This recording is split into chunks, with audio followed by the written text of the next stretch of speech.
Welcome to Massive Late Fee. And now your hosts, Mark and Carol. Well, hello everyone. Welcome back to Massive Late Fee. My name is Mark. With me as always is my girlfriend Carol. How you doing, Carol? Hey, what's up? Not much. It's been a great week here at Massive Late Fee. It is April 6th, 1996. Easter's coming up, y'all. Get ready for it. Doing the egg hunt tomorrow with the nieces and nephews. Coloring eggs. Yeah. It'll be fun. Ooh, ooh. Good times. Had by all. When you were a kid, did your parents take you to see the Easter Bunny? Yes. I think maybe once or twice. I have a picture of me next to the Easter Bunny looking terrified. Right, me too. Because the Easter Bunny is terrifying. Why do they do this? I don't know. A giant rabbit. In a mall. Santa is jolly and friendly, and I don't know what the fuck they're thinking with the plastic-headed Easter Bunny. If rabbits were that big, they'd want to kill you and eat you. But they're vegetarians. They'd make an exception. Oh, okay. They'd be like, we know what you did with our feet on chains. Keychains. We understand. But yeah, Easter is coming. Why are rabbits' feet lucky? Wasn't lucky for that rabbit. Right? I used to have one. Me too. I have one on my keychain when I was like 7 years old. And it's super soft until I realized that it was actually a rabbit's foot. And you could feel bones. I thought it was like a pretend rabbit's foot. I didn't realize it was a real rabbit's foot. Nope, the severed foot of an animal.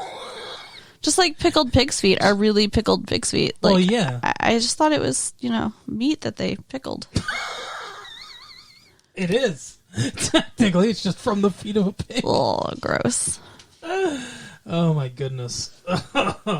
Well, speaking of gross, Fox's take on vampires has a little less bite and less wit.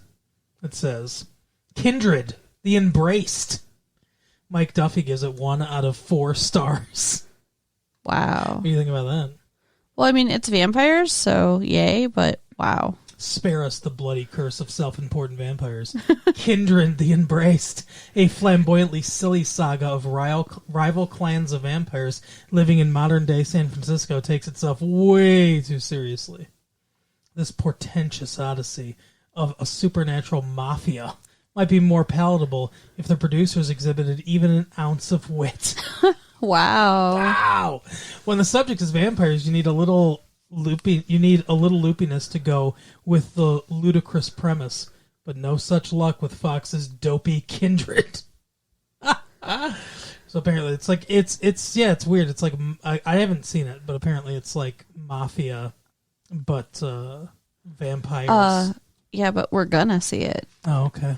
That sounds kind of great, actually. It sounds awful to me. Yeah, but in a great way. I think it would be worth watching just to make fun of it. All right. Plus, it's vampires. I can't not see vampire stuff. Yeah. All right. Well, speaking of things we didn't see coming, the Unabomber has been arrested. Apparently, it's some dude living in a shack in Colorado named Ted. What is with these fucking names, people? Ted. It's Polish. Ted, bear with me. Ted Kaczynski. Okay. Kaczynski. I think we should just stick with the Unabomber. Well, they called him the Unabomber apparently because if you got a bomb from him in the mail, it only happened once. Wow. He's not the buy bomber. He's the Unabomber. That was bad. Oh, come on. Apparently, he went to the University of Michigan, too. U of N professor recalls promise. Well, I guess he fulfilled the promise of murdering people. Look at his picture, and that's Ted Kaczynski. Look at his picture in that thing. Doesn't he look kind of like plaintively happy almost? I don't know. He looks like a scruffy little gnome. I don't know. Like a gnome? Yeah. Doesn't look like a... What? Come on! Look at his nose. Yeah, he does have a big nose. And his cheeks are all round. I don't know. He looks like a wannabe Santa Claus, maybe? I don't know. A want-to-be Santa Claus. Interesting. All right. He just needs a little more white in his beard. Well, he's going to get it now in prison. But not the kind he wants. Anyway, So speaking of terrible things, we saw a terrible thing this week. With someone with a beard. Yeah, that's true. Mm-hmm. So, y'all like Will Riker from Star Trek The Next Generation? For a second, Carol was from Georgia. Y'all like Will Riker? Shut up.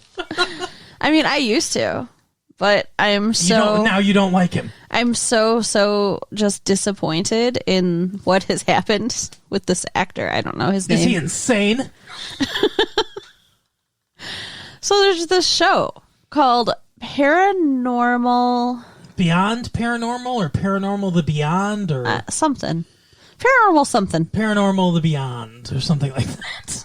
And he hosts it. It's awful. And he's awful in it. And... They talk about three different stories. The first is an alien abduction. The second is something, and Roswell, right? Yeah. And the Roswell, again, aliens. And the third one is the Yeti, right. Or as he says, as they call it, the Yeti. I was like, is he doing our show? What's going on? Well, I mean, the first story was so ridiculous. Well, there's a he describes this woman. Is like, gone to college and everything, and she got her degree and stuff, and then she thinks that she's been abducted by aliens. And he starts out by going, is she insane? Or is it possible that she's a first-hand witness to, whatever? I think he thinks she's insane. Yeah, well, I think he thinks this is a paycheck. That's what I think he thinks. She actually said that she got hypnotized to remember more details about it, and that she remembered having an alien fetus put inside her and taken back out. What is the point of putting it inside of you and then just taking it back out? Was that a fetus, by the way? That was put in you and taken out? You have no idea what it was. I feel like that she had an ex-boyfriend or something like that, and she was just having some very vivid dreams. An ex-boyfriend and vivid dreams? What the fuck? Or a current boyfriend? I don't know. That put a baby inside her and took it back out? Put something inside her and took it back out. Yeah, it wasn't necessarily a fetus. How does she know it's an alien fetus? How does she know? Like, what could she... I don't know. And the reenactments were so weird. They're so terrible. And the aliens look so terrible. I mean, I know it's obviously a small budget, but it was like something your niece and nephew painted onto a plank of wood. That's what it looked like. It was so bad. And their eyes were like half their faces, which I mean, I guess is kind of standard, but seeing it in like 3D moving around is no good. Have you ever seen Will Scarlet? That's what it reminded me of. Or no, what was it? Fuck. Can't remember now. Captain Scarlet. Captain Scarlet and the... What was it? Captain Scarlet and the Mysterians. Captain Scarlet versus the Mysterians or something like that. It was a TV show where it was mostly like puppetry, but I don't know. It was very bad, not graphics, but very bad special effects. Well, if this reminded you of that, then it would have to be. And at the very beginning it said, Captain Scarlet, the man who fate decided to make indestructible. Interesting. Captain Scarlet was just a man that was indestructible, and he fought against a race of aliens called the Mysterians. Maybe the Mysterians are the ones that put the fetus inside this woman. Maybe. Yeah, this was really bad. And then they're talking about the kids of Roswell because, everybody else who wasn't a kid's dead already. And that weird frozen face. Like, they took a picture of a baby in the middle of a stroke. That's what it looked like. It's like this baby was like, argh. Yeah, and the lady she was the baby, right? I think so, yeah. Like, you don't remember anything. Why are you talking? Francis. You freak. Like, the whole thing was just weird. And then there's some girl who's, like, crying because they threatened they were going to take her and her mother out and shoot her in the desert if they told anybody. A really weird, like, I don't believe her, but just, like, a really weird story. Of like, so we think you said you saw something. Yeah, I did see something. You didn't see anything. No, I did. No, you didn't. It's like the way she was describing it. Like if you played it back in your head, it's like a comedy, right? Like you would think that the police at one point would be like, "Oh, no, wait, we're telling you can't." Although it does kind of remind me of the conversation I had with a police officer once. What happened between you and a police officer where he said, "Now you can't say anything"? No, but he said you were because I was pulled over driving home and I had a little bit of an alcohol level, but I was under 21. How did he? What did he put in your mouth for the breathalyzer? Oh my God! Stop. You don't remember any of this. He said, "So you're coming from a religious function, right?" And I said, "No, a concert." And he said, "No, a religious function." And it took a minute, like it was like right. That little girl took a minute. Yeah, although you were a teenager or whatever at the time, I'm sure. Yeah, I should have gotten it, but whatever. I was also a little drunk apparently. So okay, again, I was also. Shut up! You're so mean to me. Yeah, I know. He's just like, yep, that's right. And then like one girl's dad was a firefighter and claimed to see he said it looked like a little kid, like it was the size of a little kid, like a small 10-year-old boy. She said, as opposed to a regular size 10-year-old boy. But it's like, did he say it was an alien? Like what? They didn't go into any more description than, well, I saw one of them around. There were two in a body bag. So I saw one walking around. How do you even know there were aliens in the body bags? It could have been people in the body bags. Exactly. Wow. He didn't say it looked like an alien either. Like, they didn't do any description other than it was the size of a 10-year-old boy. So there was a 10-year-old boy walking around. Right. And some bodies in a body bag. It was one of your friends. And she made that face. And the third story, the Yeti story. Yeah. Like you said, the whole time, the pictures they show and the video they show looks like a person in a coat. Well, what's weird is Jonathan Frakes is like, so we're doing some detective work to figure out, what this tape is.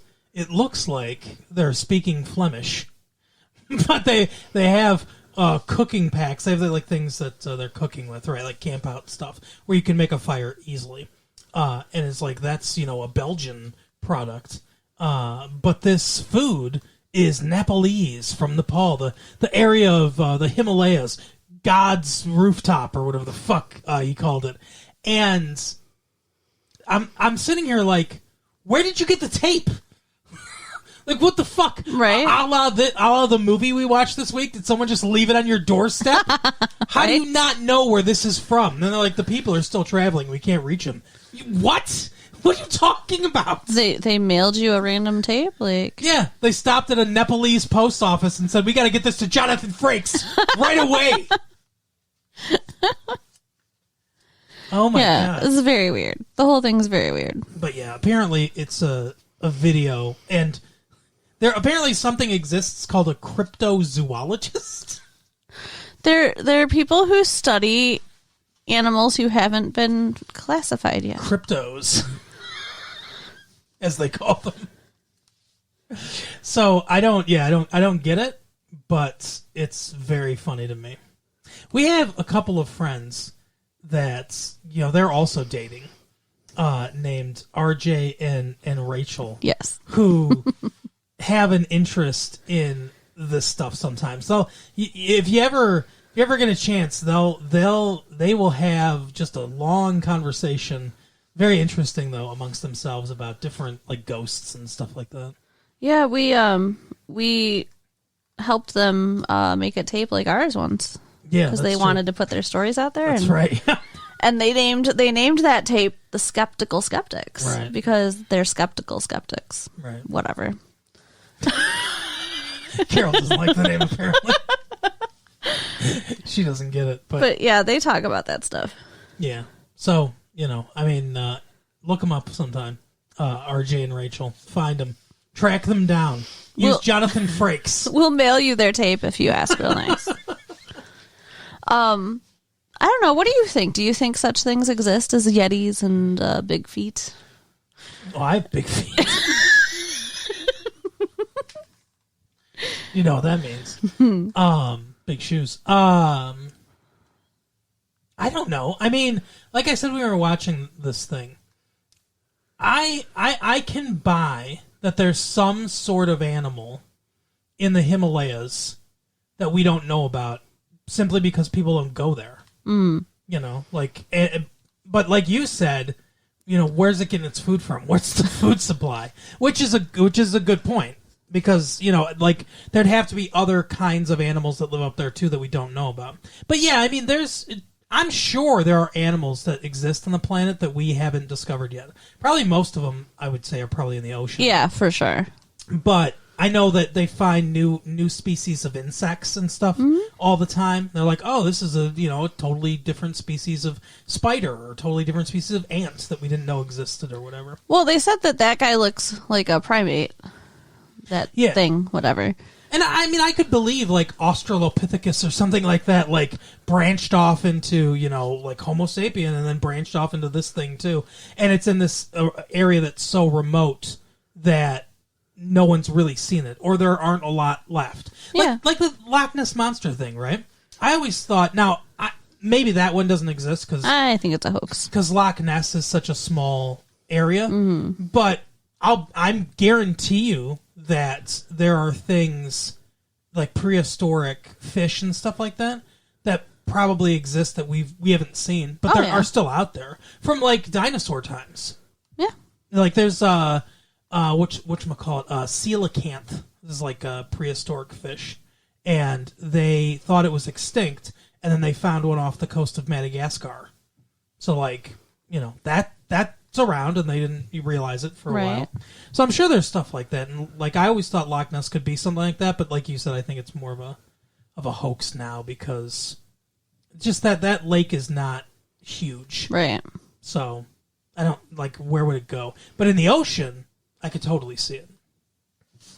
The ocean's a scary place. What do you think about all that stuff? Cryptos and I don't. Roswell. No, I mean, like, I think it's possible that they're aliens because the universe is so big, it seems like why would it all be here just for us? Right.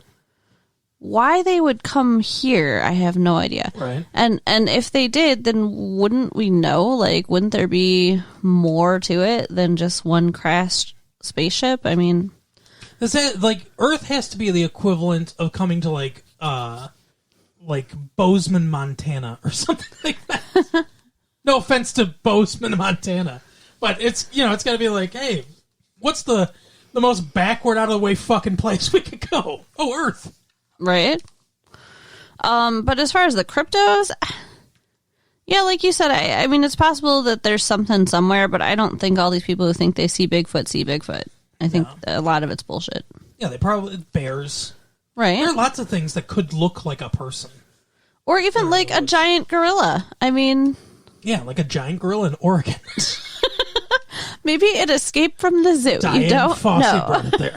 The crypto zoo? Yes. Ooh, we should do that. Create a crypto zoo. Yeah.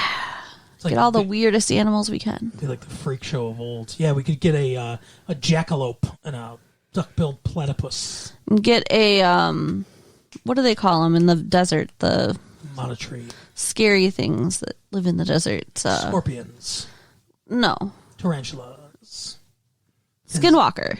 What the fuck's a skinwalker? How did you think I was going to get that? Because you gotta stay with me. I love how you're just like, you know, come on. This thing I just made up. I did not make it up. What is a skinwalker? Aren't we all skinwalkers? Don't we all walk around in skin? No, they're like werewolves kind of, but they're like people that can just like run really fast and like they can keep up. So Olympic sprinters. They can keep up with a car and they run on all fours, but they also walk on two legs like a person. What are you talking about? Skinwalkers. How? Because they exist. People say so. Okay. So they're like the cryptos, okay? So if we actually, I was talking about like things that exist, or like Wolfman of Michigan. We'll get one of those. Okay, sure. What about the Mothman? All right, remember let's do it. they wrote a book about that. Remember that story? Yeah. that West Virginia bridge that collapsed or something like that. We'll catch monsters and put them in our crypto zoo. There you go. That's a great idea. Hey, we would make monsters. millions. Skinwalkers. Go find a skinwalker. Even if we found mythical creatures and imprisoned them for people to come look at, we'd make millions. Really? Yeah. Wow. If we lived. That's the only problem. Might not make it. Oh my God.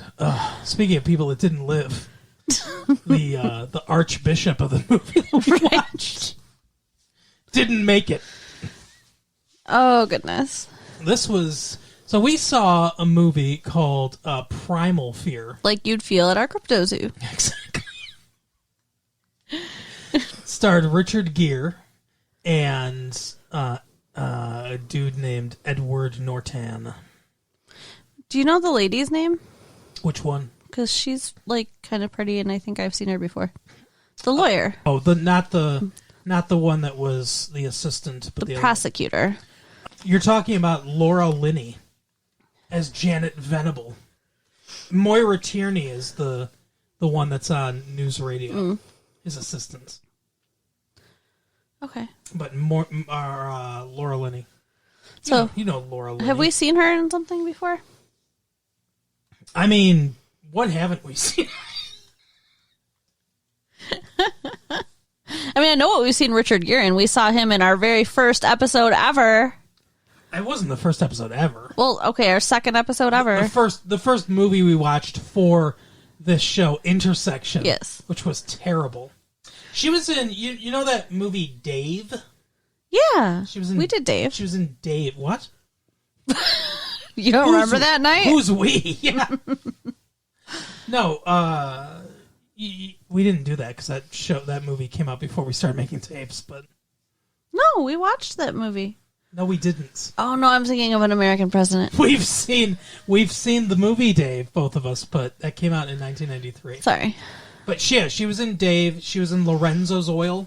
Remember that movie? No. Searching for Bobby Fischer. About the kid that can play chess really well. Yeah. She was in Congo. A movie we were going to do for the show, but we didn't do for the show. We saw it, but we didn't do it. What's her name? Jennifer Lopez. Lopez. Anyway. Yeah. So that's what Laura Linney's been up to. So this movie, what did you think? Did you like it? Yeah, I really liked it. I liked the movie.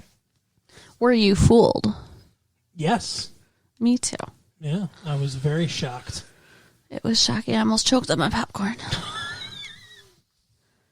So, if you haven't seen the movie, go see it. Go see the movie, and then come back to this. But because elsewise, we're going to ruin the entire movie for you. But it turns out that Edward Norton did do it, and that he knew he did it the whole time. Yeah. What do you think of his plan? Interesting plan. So, let's try to construct the movie from his point of view. Okay. Because I thought to myself, the movie from his point of view, like, obviously they have to do the movie from Richard Gere's point of view as the lawyer, or else there's no twist. Mm-hmm. But going back and like making another movie from his point of view, where you know the whole time, would I think also be a kind of an interesting movie. Because I'd like to know his backstory. Supposedly, I guess he's homeless. I don't know if he was ever abused by his dad or not, or if he just made all that up. Right. But he's on the street. He gets picked up by this judge. He starts a relationship with this woman that's also there, another homeless woman, who then... picked up by a judge. Not judge, sorry. The Archbishop. The Archbishop, yeah. Starts a relationship with a woman, and then the Archbishop is like, hey, I need you to make fuck tapes for me. Yeah. To get the demons out. Because that's what he calls masturbation, apparently. Ugh. And he's giving them instructions on what to do and everything. Like, he's directing the movie. So Edward Norton does it, goes along with it. I guess because he realizes that if he doesn't, then he will get thrown out, and he doesn't want to get thrown out. Yeah, I guess. But he also has an apartment too, which is weird. Like eventually he left, I guess. Well, yeah, he said that he let him stay way past his 19th birthday, and he's 19. They say that he's a 19-year-old male. Yeah. So why does he have that part doesn't make any sense? Why he has his own apartment that they go to at one point? Maybe his apartment is inside of the Savior house or whatever. Like maybe that was the place. Maybe. But anyway, so or maybe the judge is paying for it. Or not judge. I keep calling him a judge. Yeah, I don't know why. Maybe the archbishop's paying for it. Maybe.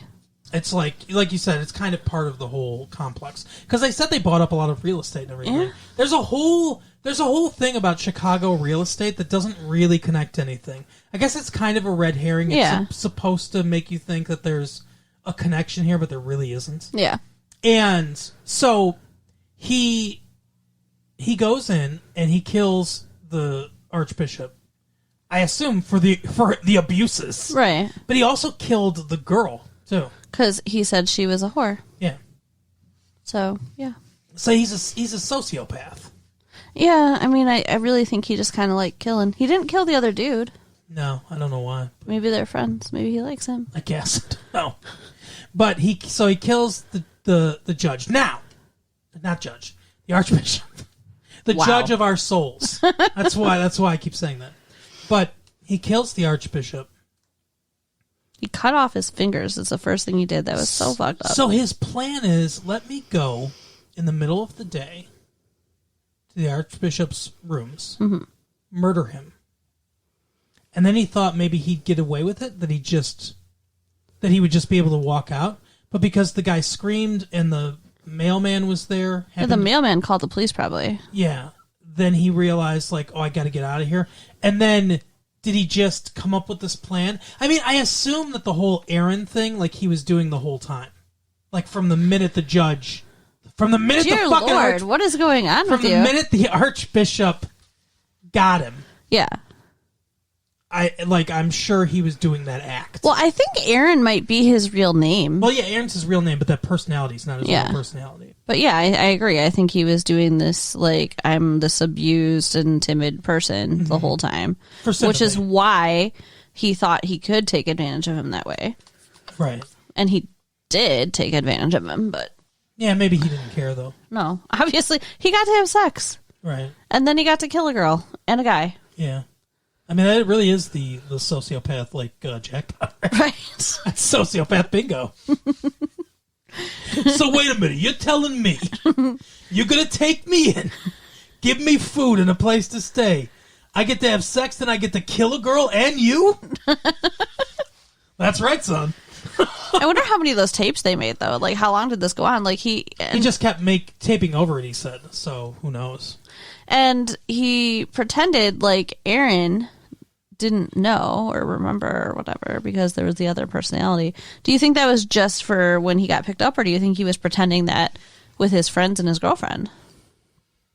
I don't know. I think he probably kept that mask on for everybody. Yeah. What's funny too? Oh, I didn't even think about that. But he does that thing where he underlines that passage in the Scarlet Letter about someone keeping a public mask and a private mask. It's funny too because the Scarlet Letter is about how this priest had sex with this woman, impregnated her, but no one knew it was him. They just knew she got pregnant by some guy. That's why she had to wear the A, and everything, and Hester Prynne.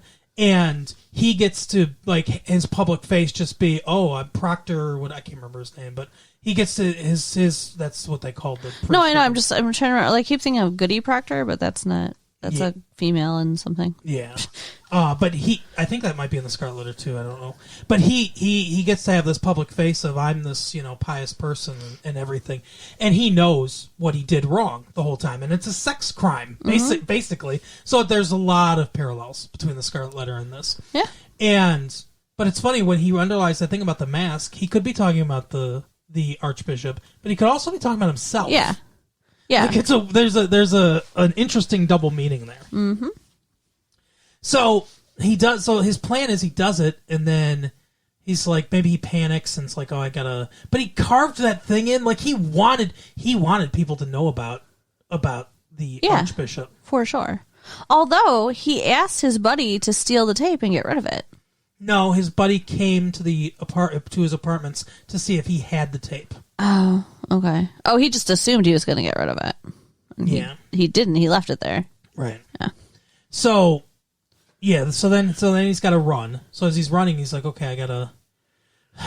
Like I'm thinking about how his brain's got to work this whole time because this had to have been planned kind of on the run. He's like running. He's like, okay, I've got to do the other personality, and he's like, all right, well, what if I make it seem like I'm split personality, and then like they'll think I'm insane, and then I'll get away with this. Like, do you think he came up with that? Like, you think he planned that prior? I think he came up with it when he started talking to the psychiatrist. Oh, wow. Even that deep into it? Like, at first he was just pretending that there was someone else in the room, like that was going to be a story. And then, wow, so you think it evolved that late? Yeah, I mean, because he didn't do much to set it up until he did the flip in front of her. I mean, there's not... Yeah, that's true. No, you're right about that. So, I don't know. He didn't want to talk about his girlfriend. Maybe he realized how badly it was going, the trial, and he was like, fuck, what am I going to do? They're not believing my sweet little innocent act like most people do, and they think that maybe I did do it. What am I going to do to convince them that I didn't do it, or how could I convince? And like, yeah, wow, yeah, it'd be that, and those are questions that would be interesting to answer. That's why it would be fun to watch a movie from his perspective where we know the whole time. Yeah. To figure out when he made these choices. And at the very end, though, when he tells Richard Gere, and he's so happy to tell him. Yeah. Because I think he knows he's destroying him. Yeah. He really, like, Richard Gere really can't tell anybody, though. It's different. It's like with a therapist, right? You tell a therapist you're going to hurt somebody or you hurt someone or yourself or whatever. They have to tell. Mm-hmm. With a lawyer, they can't even then, right? Like, you can tell your lawyer, hey, I did kill somebody, and they can't tell anyone. Correct. That's awful. Lawyers can only be compelled to testify in the prevention of future crime, and it has to be there are very tight restrictions on it. It can't be like, oh, I think this guy's dangerous and is going to do this again. Mm-hmm. It can't be that. It can't be that vague. It has to be like he told me his plan once he gets released to kill this person next. Mm-hmm. It's got to be something like that. Very specific information on a very specific crime. And that's really the only way they're even able to report. But yeah, like anybody who like killed somebody, they could tell their lawyer, yes. Like when the lawyer could ask, and they could say, yes, I did it.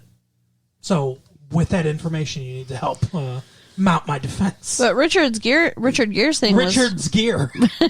Richard Gere got stripped. His thing was always like, I don't ask, I don't want to know, I don't care. Right. Which should be the attitude of defense attorneys. Like, he should have... I mean, like, it just sucks that he had to know. Yeah, well, also, like, we get a bit of an insight because he says that he believes that people are innocent until proven guilty. Like, the reason that he does the defense stuff is he believes in the innate goodness of people, and he came face to face with the polar opposite of that. Yeah. But do you think... Now, here's the question. Do you think... Because, the climax of the movie, he grabs Laura Linney and holds her neck and all this stuff. He flips out in court because he knows that that's what he's supposed to do. And then he says he doesn't remember any of it because he's Aaron again now. And then he says to Richard Gere, will you apologize to her for me? Make sure her neck's okay. All that stuff. Do you think that he said that because he forgot? Like, do you think that's a slip up? Or do you think he intentionally said it as like one last clue? Like, man, this guy's still not fucking getting it. And he was like, I'm going to give him a big clue. We'll see if he gets it. Oh, I think it was intentional, don't you? Yeah. Because I think that the whole slow clap, right, where it's like, finally you see what I'm doing. And then he pretends like they were in on it together the whole time.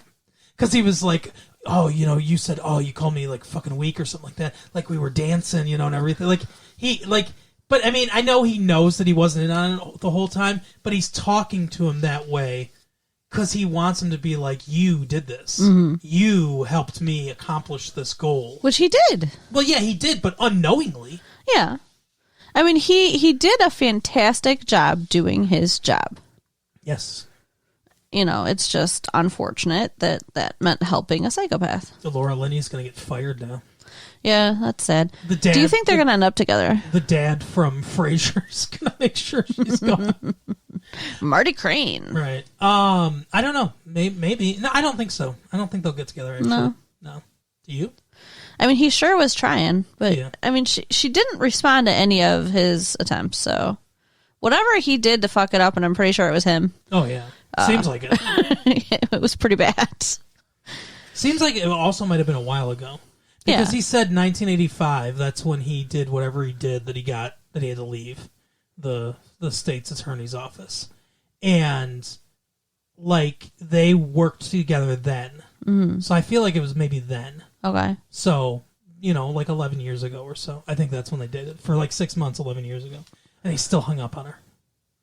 It's so weird. Well, he's very handsy if he's just hung up on her and she's not, He is pretty handsy, that's true. It just, like, she seems like she kind of wants him. Like, she doesn't, she's not like, get my hands off. It's Richard Gere, Yeah. It's only when she smokes, though. You think there's something that it just draws him in there? I don't know. Yeah. He said he quit, so maybe it's just the smell. Yeah, he just wants to get closer. I feel him there. And then, he's like, let's go find you a bar you can still smoke in. Like, you can still smoke in all bars. What the fuck are you talking about, Richard Gere? I don't know. Maybe the rules are different in Chicago. I don't know. Maybe. I know the cigarettes are more expensive in Chicago. Depends on where you go, but yeah. Anyway, so that's the movie. I mean, it was anything you want to point out, like, about the film? I mean, it was this Edward Norton dude did a excellent job. Yeah. I mean, very good. Very good and powerful acting performance. Like, what he did with his face to switch from one personality to another was really impressive. Oh, yeah. And it's almost like a dual role. Yeah. Kind of. But, but what's funny is it's a singular role pretending to be a dual role. So he's, like, acting on top of the acting. Mm-hmm. It's really good. There's actually 3 roles because he was Aaron, he was Roy, and in the end, he was kind of a combo. He didn't speak just like Roy either. When he was being totally himself, he had a southern accent, but he spoke confidently without a stutter. When he was Roy, he didn't have an accent. And when he was Aaron, he did, but he spoke with a stutter. Okay. So it's like, it seemed kind of like there was like a third kind of combination person. Yeah. Oh. Interesting. What do you think of multiple personality disorder as a thing? Do you think that, because I know that there have been a few high-profile cases. Sometimes they're debunked people pretending and things like that, like in this case. Right. What do you think? Do you think it's a real thing?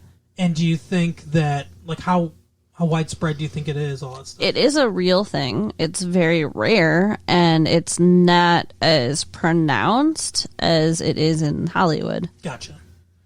So most of the time, they know, right? Like, if a person's suffering from this, they know that they have another personality. Yeah, and it is usually to protect them from something.